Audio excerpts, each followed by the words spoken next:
Good afternoon po. We're fine. Konnichiwa. We're good. Okay naman po. Wow. Kaya We're pa po. doing Okay fine naman. po. So, happy Friday. Yeah. All right. Happy Friday, everyone. So, I just hope na magkaroon tayo pare-pareho ng happy weekend. It's already Friday, but you still have classes tomorrow, right? Opo. Yes. Ay, Yes, parang miss. Yes po. sad naman yun, Francis, ha? Okay, so we are still Naman waiting po. for yeah, we are still waiting for 3 students, I guess. So baka medyo na late lang sila at medyo nahihirapang kumonek. So if in case na magkakaroon kayo ng problema, pwede kayo mag-PM o kaya yung group natin gamitin nyo to send message, okay? So before we start this afternoon session, kumusta ang lunch nyo? Lahat ba nakakain na ng lunch? Nakapag-lunch na? Yes po. Yes po. Wow. Very good. So at least lahat busog ka. So sobrang nakakaantok kapag sobrang busog naman.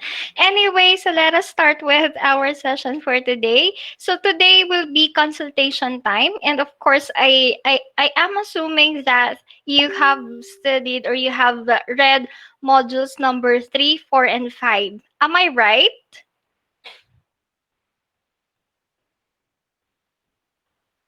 Am I right, Janine? Miss, yung module 5 po, hindi ko pa po nababasa. Kaya pala tuwang-tuwa ka, dear, no? Bigla kang natuwa nung binanggit ko yung module 5.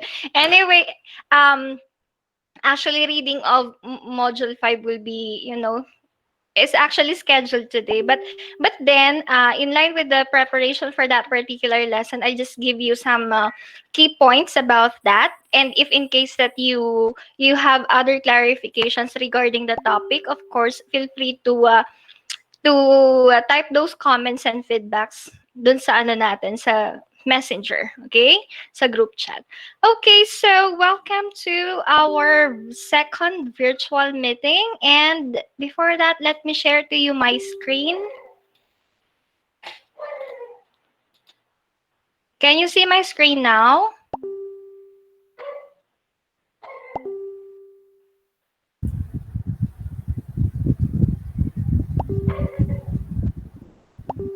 Miss, black pa po.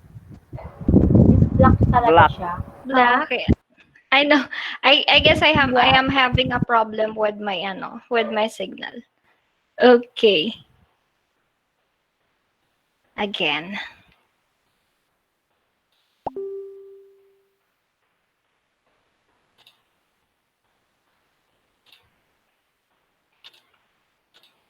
All right. How about now? Can you see it now? Yes, Opo. miss. Okay. Yes po, miss. There we go. Clarification of concepts po. One more time. Yeah, that's correct. Clarification of concepts. So today we will be having clarification of concepts, particularly about lesson number 3, lesson number 4, and lesson number 5. So if you have some questions and queries about those topics or lessons, please feel free to raise it today. All right. At this during our class discussion. So just to remind you, my dear students, our lesson 3 has something to do with determining the effects of textual aids in the understanding of a text. Lesson 4, we have comparing new insights with previous learnings. And lesson number 5, we have here employing analytical listening and problem solving. Now, according to your classmates, of course, not all of you were able to read this lesson. Okay, just to remind you, grade 10 marks, lesson 3 is something that you have to master.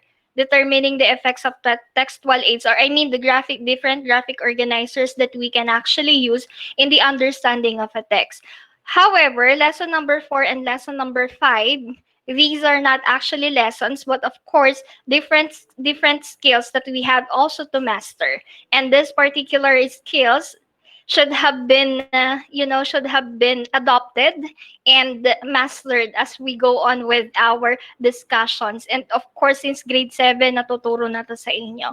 All right, so please get ready with your questions. Let us start with the first one: determining the effects of textual aids like advanced organizers, titles, and nonlinear illustrations on the understanding of a text. Do you have questions about this? None po. Miss, parang bumalik po, Miss, nag-block po ulit. Nag-block ulit? Okay. So let me do something about that. Well, anyway, while I'm not fixing this particular problem, do you have any questions about lesson number 3?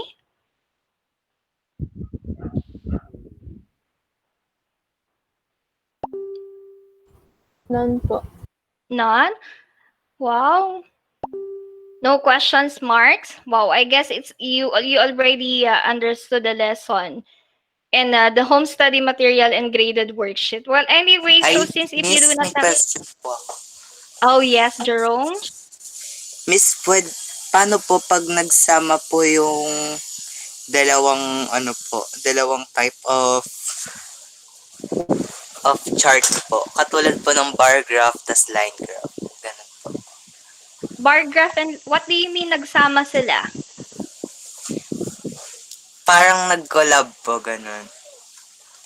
Ay, buti pa sila, no? Sana all. Anyway, I'm just kidding. Parang nag-collab. What do you mean nag-collab? Are you trying to tell us, Jerome, that you can actually use line graph and bar graph in a particular situation? Did I get it right? Opo, Miss. Ah, okay. So you may choose which one. Actually, line graph and bar graph, they can be both used naman in a particular situation or in particular information, specifically if you want to present the progress of something.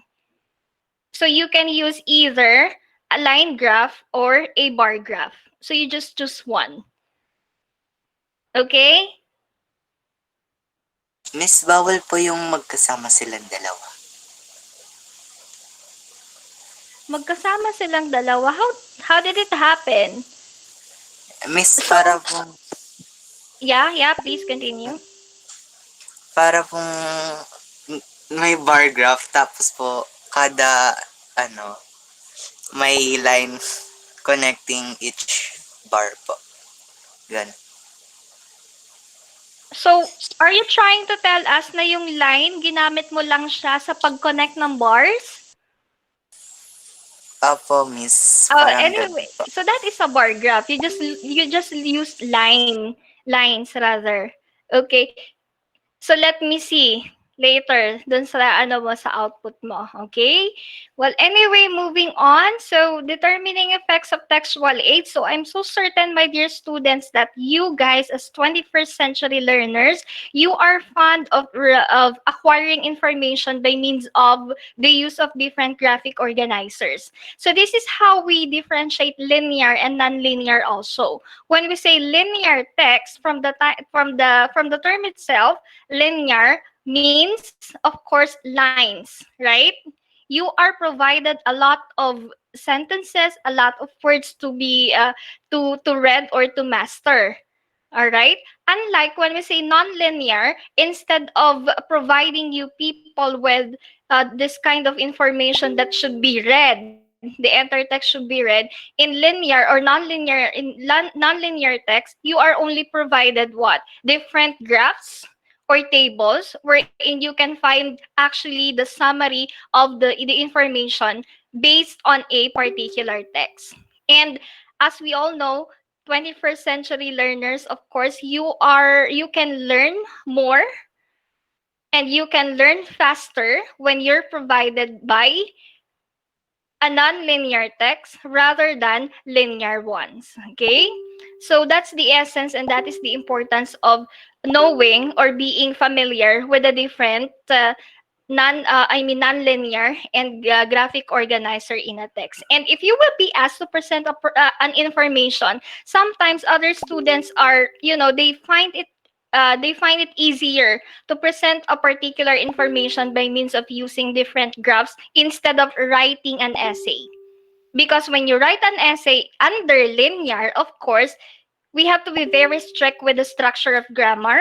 We have to be very strict with the structure of, the sentence, how the sentence is being formed. Unlike in non-linear, of course, you can only just put there something very specific. No need to elaborate everything. Just the summary of the idea. All right.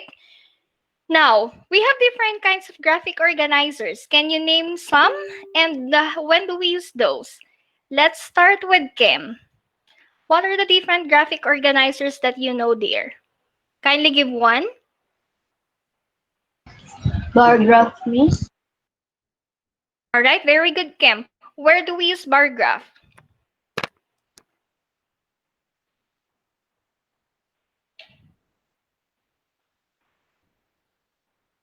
Kim?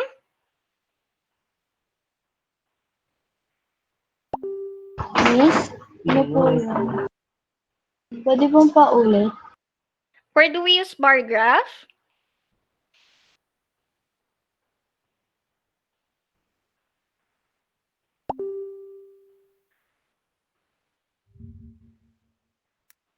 Oh, where is Kim? What happened to Kim? Okay.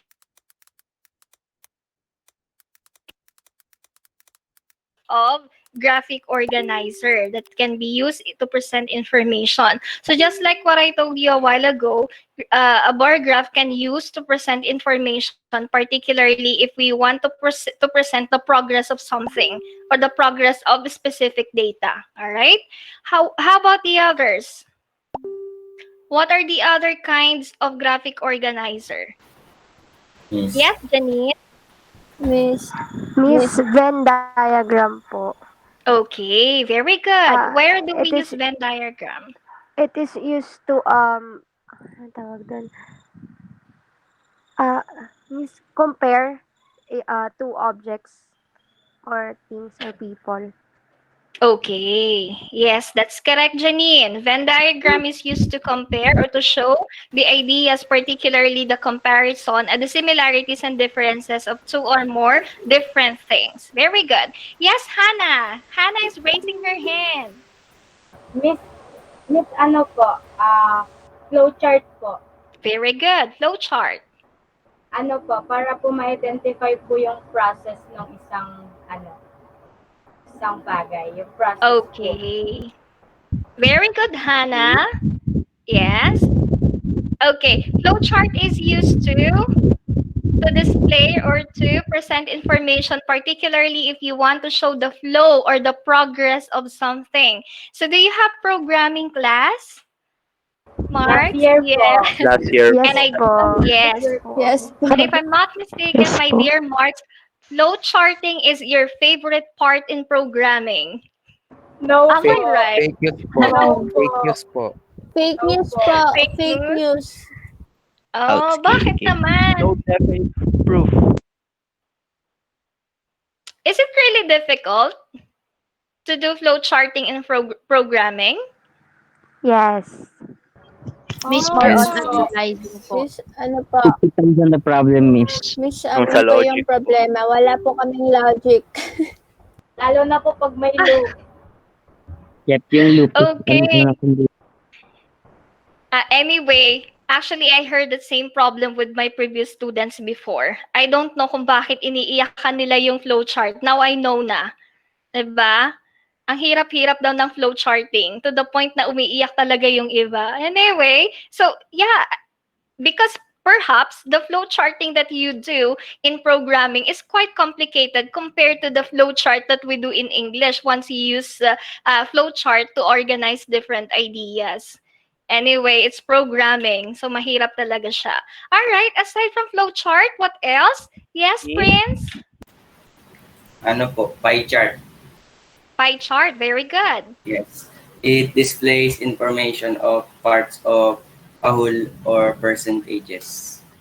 Okay. Do you usually use pie chart, Prince? Yes, if ano po, mga percentage po yung mga given sa isang problem po. Ganun. Yes. Okay, very good, Prince. Yes, Sean. Miss hierarchy chart po. Hierarchy chart. Okay. It shows us the ranking of various personages in a organization or a system. Okay, yes, very good. You can actually use hierarchy chart or hierarchy map if you want to show us the organization of something. Let's say, for example, um, a class organization or school organization body. So you can use hierarchical map or hierarchical chart. Another example, when we discuss different gods and goddesses in Greek mythology, you can also use hierarchical map or hierarchical chart. Okay, very good, Sean and Rose. Miss timeline po.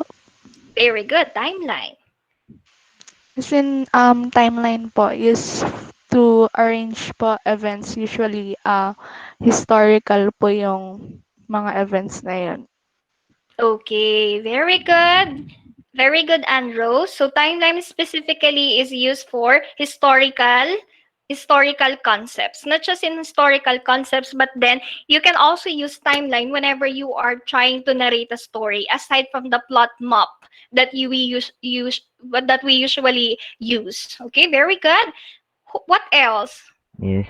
Miss ako Yes, po. Jelaine. It's Miss. Okay, let's have Jelaine Miss, first. line graph or line chart po. Yes. Ano po, its use po is the same as bar graph po. It is used to visualize something that changes over time po. Okay, very good, Jelaine. Good idea. Anything else? Sean. Miss. Ano po, fishbone graph or cause and Okay. effect graph po. Okay, very good. It shows the possible causes for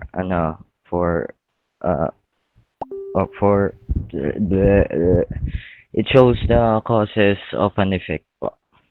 Okay. All right, Sean. You did great. So fishbone diagram or fishbone map is used to show cause and effect relationship. Okay, very good. Yes, Cherry Grace. Miss, nasabi na po ba yung cycle? Cycle, very good. That's one thing. Po, ginagamit po siya most likely sa pag-narrate ng living things or ng life. Ganun po. Yung flow po Okay. ng buhay nung subject. Okay, very good. Very good, Cherry Grace. But we have to be very careful with the use of cycle map and timeline, right? We have to remember, people, that when we're talking about cycle, it means the process is paikot-ikot lang. It's continuous. Unlike timeline that we are using in story, or let's say, for example, history, na kung saan na-stop siya. Hindi yun pwedeng maulit. Okay? You cannot adopt history repeats itself in that particular idea. All right? So, anything else that you would like to share? Miss, Yes, Francis Adrian. sa mind map po, Miss, nasasabi na po ba? One more time, dear.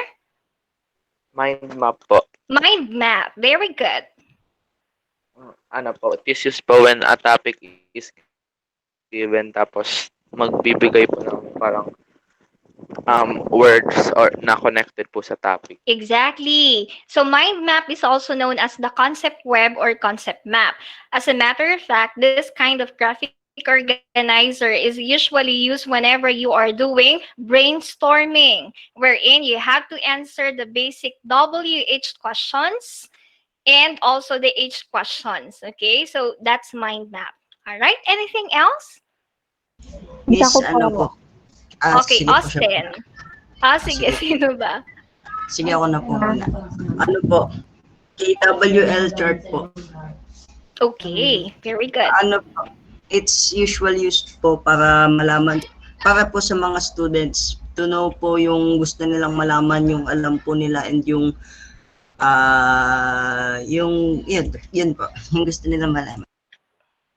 Okay, so KWL chart is composed of what you know, what you want to know, and of course, what you have learned.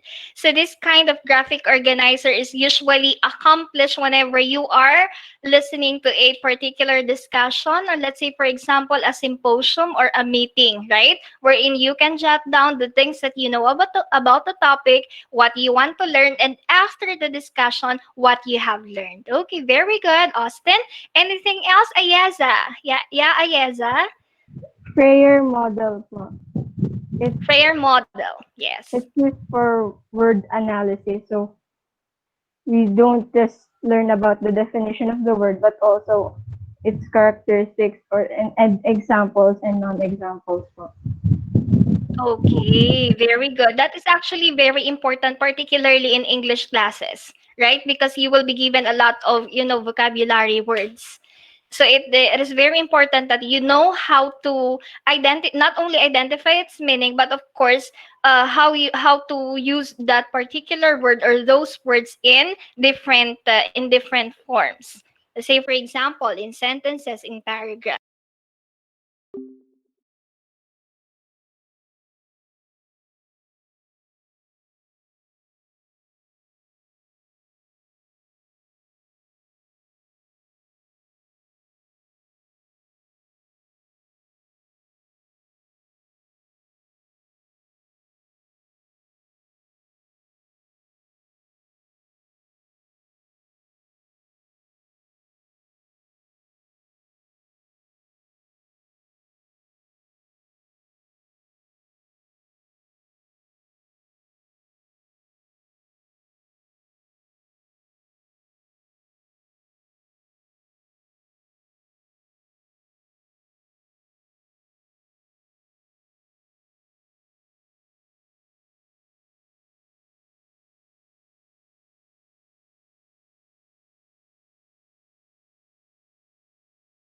Of course, pwede naman kasi we are dealing with the percentage.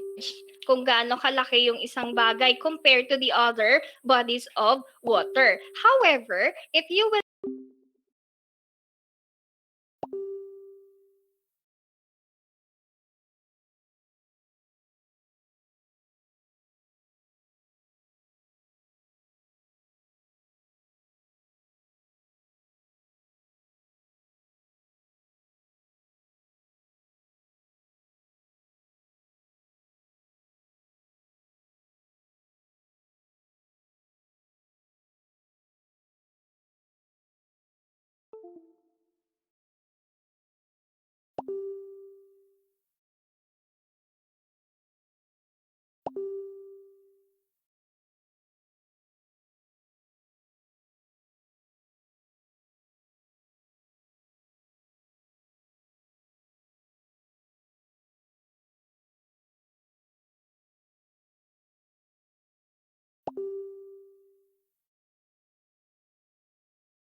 acknowledging that one. Okay, moving on with our next lesson. We have lesson number 4, comparing new insights with previous learnings. What do we mean by an Miss? insight? Yes, dear? Miss, excuse me po. Miss, are you trying to present your screen po? Or Ay, sharing your screen?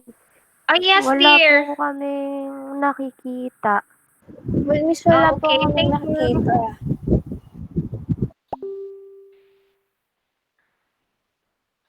For a while, I think I'm having a problem with my connection. That's why laging nawawala yung screen ko.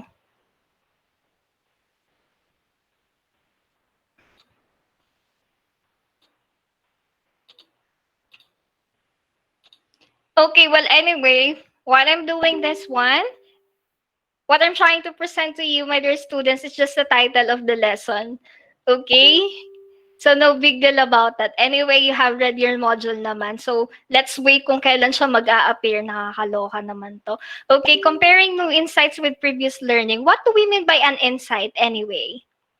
Anyone who would like to share his idea about this? What is an insight? Ano po, the thing that comes to you, the thing that first comes to your Yes, mind when Austin. you hear or see something. Okay, one more Ano, time, dear. One more time. Austin. the first that you Hello? whenever you hear or see something, ah, nasabi ko na po. Okay, one more time, Austin. I'm so sorry for that. I think I'm having a difficulty with this one. One more time, Austin. So sorry. Ano po, Miss, insight po is the first thing that comes up to your mind when you encounter an event or people or something. Oh, okay. Very good, Austin. So when we say insight, this is something to do with the activation of your prior knowledge, or what we also mean as schema or prior knowledge. Now, whenever you encounter a new information that is given to you, you will be able to relate it by means of comparing it to your past experiences and past knowledge about a certain topic. So that is basically lesson number 3. Okay. Now, can you see my screen now? Yes, Miss. Opo. Okay. Yes po. Now, yes, very good. Thank you for that response. Now, in lesson number 3, you were provided story rather of King Midas and his golden touch and King Midas's ear, if I'm not mistaken. And another thing is that some characters there, particularly the god Apollo, was also mentioned there. Now, if what we can see in the activity given to you, it was said there that one of the characters in the story portrayed hubris. Am I right? And that is Marcias in the story of King Midas's ear. That is Marcia's. Now, you were also asked to compare how hubris was presented in both the story of Daedalus and Icarus. So that one has something to do with creating insight. When you were able to find the word hubris in the story of King Midas' ear and his golden touch, you were able to compare it to how hubris or the term hubris was conducted or was emphasized in the story of Daedalus and Icarus. Did you get the point? Now, going back with that particular question, how did Marcias display hubris in the story of King Midas? Yes, Jose? Miss, ako po.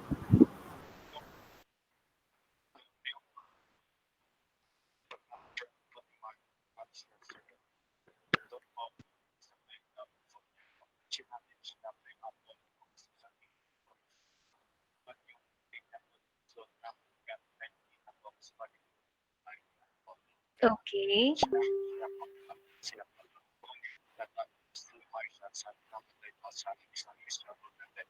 Yes, very good. And how about hubris in the story of Daedalus and Icarus?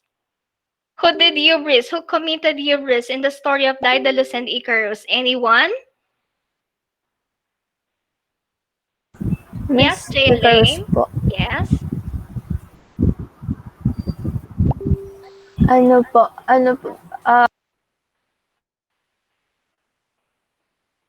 Miss yung nung na-feel niyo na po yung ecstasy sa flight, dun po parang feeling niya po naging divine na po siya. Tapos he flew higher and higher po and forgetting that there is a huge difference between humans and the gods po. Yes, very good, Elaine. Exactly, you have a point. So that's how Icarus displayed hubris in the story of Daedalus, and the other one, Marcias, who displayed hubris in the story of King Midas and his golden touch. All right. Now, if you would try to recall, or if you are not that really knowledgeable about the story, you might be asking, bakit kasi nagpaparusa si Apollo in the first place? Bakit kailangan niya magparusa? Because as what you have noticed, the portrayal of the character Apollo in those two stories are actually different. Just like what I had mentioned yesterday in your GC. Apollo was considered to be a god, just a god, to whom the pair of wings of Daedalus was offered. Remember, nung pumunta siya dun sa isang lugar para i-offer yung pair of wings niya, he is just a god. However, in the story of King Midas, Apollo is not just a god. He is actually a punishing god. Punishing God in a sense that when he was challenged by this mortal named Marcius, of course, he was furious because, as we all know, gods shouldn't be challenged, especially by mortals. He was challenged, so what did he do? He punished Marcius. He killed Marcius. So, if you would try to recall the other stories in Greek mythology, aside from those stories, you might be asking, bakit nga ba kailangan nilang magparusa? Bakit naman masyadong cruel? So by means of doing that, you are already trying to apply new insights.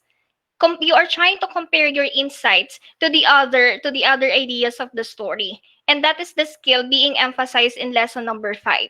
Because as we all know, in Greek mythology, gods shouldn't be challenged, specifically by mortals.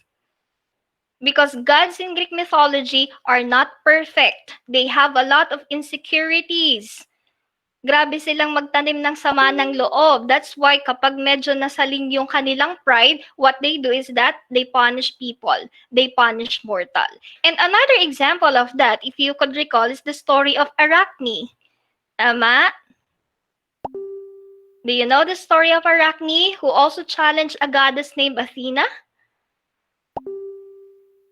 Who among you here are familiar with the Miss, ayun po ba yung story? sa spider? Sa? Miss, yun po ba yung naging spider po siya? Or iba po? Yes. That is true.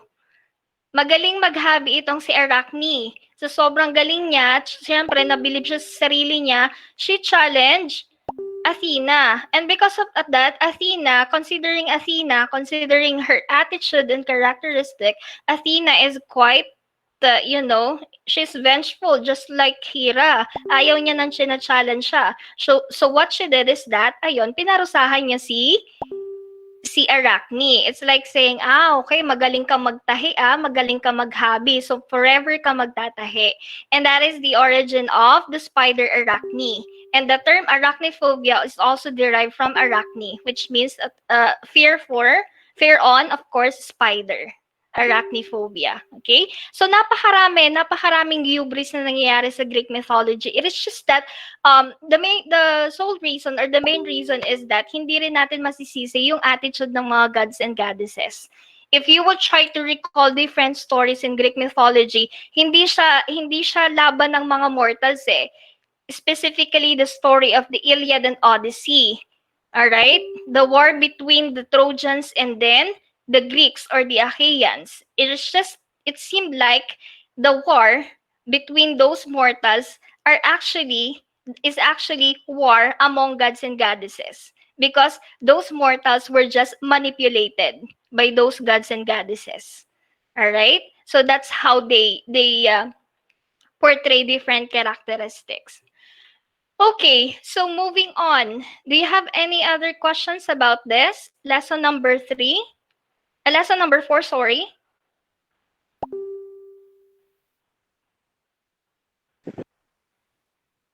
Yes, Francis? Miss, wala po. Wala. Okay. So if there are no more questions, let us move on to the next one. And this is what you're supposed to do today. But I'll give you the idea, or I'll just give you some insight about lesson number 5. So employing analytical listening and problem solving. How do you define listening? Anyone? How do you define listening? Is Okay, who is, yes, Jasper. Ano po, hearing what the other person is telling or speaking about. Yes. Okay, listening is hearing what the other person is speaking or talking about. Yes, you have a point, but we have to consider that hearing is different from listening. Am I right? Yes. Po. Okay, well, anyway, Miss, how ako, you, yes, J. Elaine? Miss, it is an act of, ano po, receiving information from other people and interpreting the messages po for communication. Ganun po. Okay. All right, very good. So how would you differentiate listening from hearing? So it's like, let's say for example, in a particular situation, let's say our situation ngayon as of the moment, kapag naririnig niyo ako, of course you can hear me and that is only hearing. But if you try to question what I'm trying to say and if you analyze what I'm trying to say, you are already listening. All right?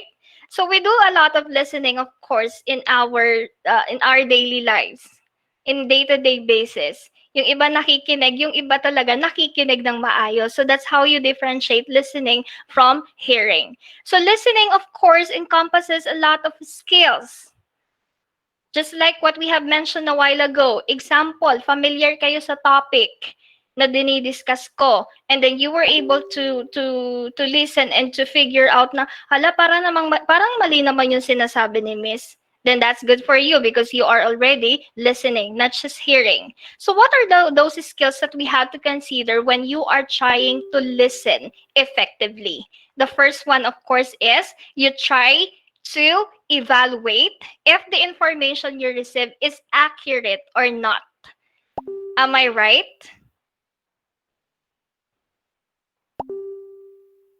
Yes po. Miss, I don't Okay. know if sa akin lang po, pero black po ulit yung screen. It's okay, dear. It's okay. What is being shown is just the title of the lesson. Okay? So, what are the things that we have? Yes. What are the things that we have to consider when you try to listen effectively, analytically? When we say analytical listening, you tend to analyze.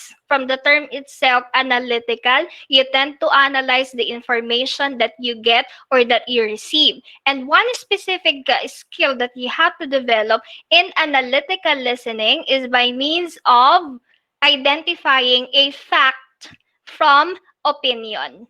That is very important, right? Now, how do you differentiate a fact from an opinion? Anyone? Other students here? Let us hear from Joseph. Joseph Rafael, sorry. Miss, yung ano po, yung facts po, meron po siyang pinagbabasihan po. Tapos yung opinion po, galing lang po sa sarili ng tao po. Wala pong pinagbabasihan. Okay, exactly. You have a point. When we say fact, it is based on true accounts. It is based on research. It is based on further studies. It is based on history. All right? Whereas when you say opinion, on the other hand, this is just based on someone else's perspective. And that is not reliable because what he or the speaker is trying to say is just based on his or her beliefs. So that is one thing that you have to consider, people, when you try to listen. That's one thing that you have to develop, or one skill that you have to develop. You need to find out, you need to figure out if the information given by the speaker when he or she is speaking is to be considered as a fact or an opinion, right? Now, how do we consider, how do we find, or how do we consider if an information given by the speaker is a fact? What are the clue words or phrases that the speaker use? Miss, ano po, according to. Yes, Cherry. Okay, very good. We can use according to. What else? Based on. Based on. Very good. Me. Francis? In reference po. In reference. Very good. In reference to. Very good. Anything else? Is according to po. Jasper? Yes, according to. Especially, oh my God, I'm so sorry for that. Medyo maingay. Jasper, if especially if the words to be used after the phrase according to is, let's say, according to research, according to the study conducted by. So those things are the hints that can be considered for us to identify or to figure out if a particular information is a statement of fact or a valid one. How about if we have opinion? What are the clues or the words that we can use or the speaker used for him or her to present an opinion? Anyone? In my opinion. Okay, very good. In my opinion, what else? I In think. my I think. in Austin? my perspective. In my own Oh, words. I believe po. For okay, in my own words, in my Miss, I would perspective, say that. I would say that As far as I'm concerned. as for me, far as I'm concerned, yes, we can consider that. I believe Okay, As for po. far me, as I know. as far as I know, yes, because there is no assurance that what you know is something that is accurate, right? What else, Jose? For my understanding, very good. That's giving an opinion. Anything else, people? Okay, so wala na. So basically, you are correct. The ideas given by you guys are correct. So those are the terms and the expressions that we can use when we try to give an information, if particularly if those information or set of information are to be considered or is to be considered as a fact or an opinion. Now, I will be showing you an example here and kindly tell me why this information is considered to be a fact. Okay, can you see my screen now? Miss Black pa rin po. Oh my Wala po. God. Okay. So again, let me try it one more time. Okay, so before we move on and while I'm doing something about this, you may ask questions, people. If you have some clarifications.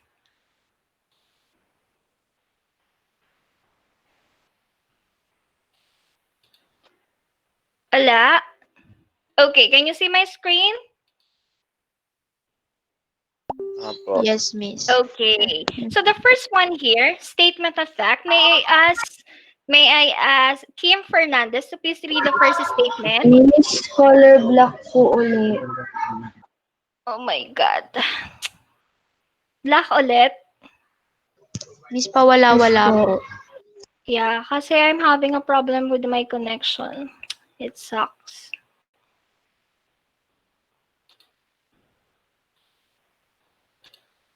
Okay. For a while. Okay, can you see it na, Kim? Yes po, Okay, Miss. can you please read the first one, darling? Example, statement of fact. The English language is largely hybrid, mixing Anglo-Saxon roots with Latin and French borrowings. Statement of Okay. opinion, because of its largely hybrid nature, the English language is the most versatile and flexible language that exists on earth. Okay, thank you, my dear, for reading the example. Now, going back with the first statement, it says here that the first statement is a statement of fact. The English language is largely hybrid, mixing Anglo-Saxon roots with Latin and French borrowings. Now, let's try to recall your English 9 lesson. I'm so certain that Miss Sophie discussed this last year. Why do we consider that this one is a statement of fact? Let's try to recall your history of English language and history of literature. Anyone who would like to share his or her ideas about this? Oh, yes, Jose?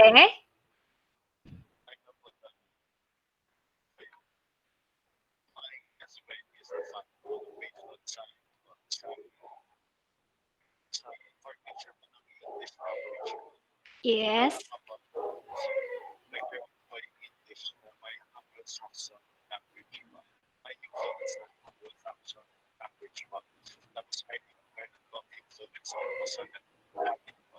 Okay. Yes, you have a point. Wow, good thing you can still recall. Now, if we will try to recall the history of the English language and literature, remember that the United Kingdom or England particularly was colonized by three Germanic tribes. Was inhabited rather, not colonized, but by the three Germanic tribes. The first set is what we call the Angles, followed by the Jutes, and followed by the the Saxon, the Angles, the Saxons, and the last one, or the last Germanic tribe who happened to live in England, is what we call the Jutes. So it is named England, right? If I'm not mistaken, England is the very first name of England.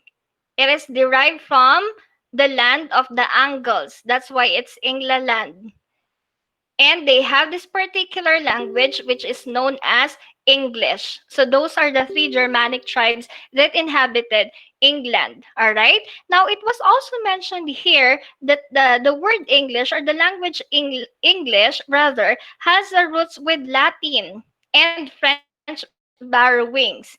It is because, according to history, the Roman Empire during those period also colonized England. That's why they were able, or the colonizers were able to bring particular language, and that is Latin. And as a matter of fact, Latin is also used as one of the major languages in England during those times. One of the major languages, in a sense that the language Latin is used by those people who are engaged or inclined in church, basically the priests. How about the French language?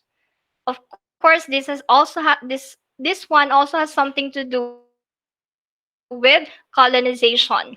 French language is being used by the aristocrats. So England considered or adopted three languages. The first one is the English one, or their native language, which is being used by the common people. The second one is the Latin, which is being used by um, priests. And the third one is, of course, the French language, which is being used by the aristocrats. And of course, this language is being used in courts and offices, or or informal occasions. So those are the three languages in England. All right, or yeah, the English language. And then another one here, we have a statement of opinion. It says here that because of its largely hybrid nature, the English language is the most versatile and flexible language that exists on Earth. Why did we consider this statement as an opinion? Anyone who would like to share his idea? Kasi the first one, we cannot debate on something like that, because it's already proven by history and records. How about the second one? Yes, Miss, Mary Elaine? I think it's because other people may think otherwise since it's not proven. Okay, yes, you have a point. Other people will just think it. Meaning, think of that rather. Meaning, it's just other people, not all the people. You have a point, Mary Elaine. How about the others? Any other idea about this? Why is it considered an opinion? Yes, Melchor?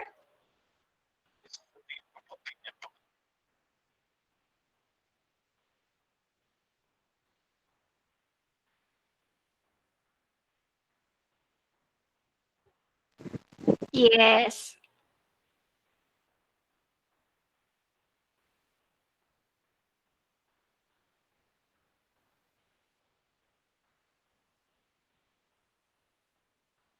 Yes. Okay. Nice idea. Very good, Melchor. You have a point here. Now, this one is to be considered as an opinion. Your ideas are correct because it was said here that English language is the most versatile and most flexible. So we do have we have to admit, people, that when we're talking about English language, it is considered as a universal language. universal in a sense that most countries or almost everywhere, English language is being used, particularly in business, by other people, so that we can conform with that what we call global standard, right? Kasi pag sinabing English, kailangan yun yung language na ginagamit sa business. However, there is no assurance that this particular language can be considered a flexible one, because just like what you have mentioned a while ago, languages from other countries have their own characteristics. Let's say, for example, here in the Philippines, there are certain terms in Filipino that couldn't be translated in English, right? Another one, when we're talking about flexibility and its characteristic being a versatile one, we have to remember, people, that it's not only the English language that is being studied by most of the people in the world. Other people other people try to study languages like Mandarin, French language, German language, because they do believe that someday, somehow, those languages, just like English, can be also considered universal languages. Right? So there's no assurance that this one is a statement of fact. It is just based on the author's perspective or on the person's perspective about the English language. All right? So that's one thing that you have to consider, people, when you try to listen to information. It is a skill that you have to develop, a skill on the skill of identifying what is fact and what is an opinion. All right? Okay, questions so far? Questions? Miss, I think wala na pong Okay, wala questions. na. Well, anyway, you will be reading your your module. If in case na you have questions, so magtanong lang kayo. And another clarification, my dear students, once I posted something or uploaded something on your Google Classroom, if there is no due date, wag niyo na akong tanungin kung kailan ang pasahan. As much as possible, or if you can pass it on time, you have to pass it on time. But when I set it into to no due date, meaning to say you can pass it at your most convenient time. All right? Just make sure na hindi niyo siya ipapasa ng second quarter. Kahit kailan sa first quarter. Okay? Kapag wala siyang due date, especially those activities na medyo mahaba at kailangan nyo talagang aralin. So, kapag walang due date, wag nyo na akong tanongin kung kailan. Magpasa kayo kung kailan nyo gusto at kung kailan convenient para sa inyo. Okay? Alright. Questions so far? None? O baka nahihiya lang kayo, Okay, mahihiya. We are here to learn, of course. So if there are no more questions for today, I guess let's call it a day. I'll see you again next meeting, my dear Marks. And thank you very much for your time. Have a great weekend, everybody. Okay? Thank you, Miss. Thanks po, Miss. Have a Merry good day rin Christmas. po. Thank you po. Miss, Thank you. have a nice day po. Have a nice day po.